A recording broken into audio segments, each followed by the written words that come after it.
So, Paul, when I got started in the business, that was back in the day of, cold calling, right? Yep. Smile and dial. And I was able to build, a client base. And in the late 2000s, you go through the GFC, the last thing I wanted to worry about is the custodian where my money was held. And, being independent gave me the ability to invest money the way I wanted and grow the business in my fashion. And it's worked out really well over the years. We're managing over 300 million of assets, over 400 households across the U.S. So how do you build that business? What are some of the tools you use to build that business? So, a lot of it is going to be word of mouth and referrals. I do it old school now these days. The days of smile and dialing is obviously over. But, if you look at, how the business has grown, it's mainly through that word of mouth through our entire client base. In terms of what you do to get your message out there beyond word of mouth, I'm thinking about social media, posting on Twitter, for example. Yes. Bailey was just talking about putting charts up there. Or maybe even going a little bit further, a YouTube account or a podcast. What do you think are the best bang for your buck ways to spread the word? Matt, great question. For us, it's going to be our podcast. So we started the Independent Advisors podcast. We've been doing it for 222 consecutive weeks. Each of those podcasts last about 30, 40 minutes. And what we do is a really good job of educating our client base and potential clients. We're going to talk about big news and headlines over the past week. We're going to highlight, tweets or X's, articles, and research. And then we do financial planning topics of the week. And this was started with me and my business partner, Mark McEvely, who is our firm's chief investment officer. So what do you find that your clients need the most these days? I mean, if you kind of just lose yourself in social media or in the news, it can be dizzying. So, I mean, how do you try to get your clients to focus on? At the end of the day, it's helping them meet their long-term financial goals and avoiding the short-term noise. And if we look at the market day to day and react to that, we're going to get them off base. And so I think we do a good job putting the news headlines into perspective. Let's take geopolitics as an example.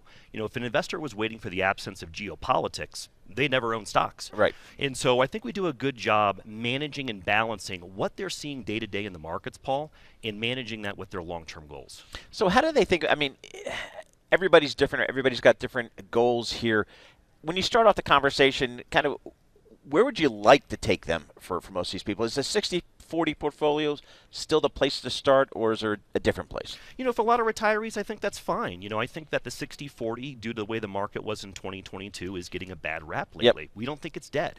I think ultimately, the way our firm manages money, we don't sub anything out mainly to third parties. We're using individual securities. We do our own research, and we have our own in-house trader.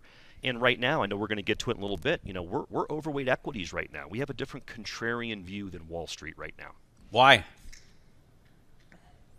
Well, ultimately, we think that Wall Street is too pessimistic right now. I think when you look at a lot of the indicators, Matt, it could be everything from investor sentiment, or you look at a lot of the extreme ratios we've seen over the past year. I think the market can't get around the fact that stocks can do good in higher interest rate environments.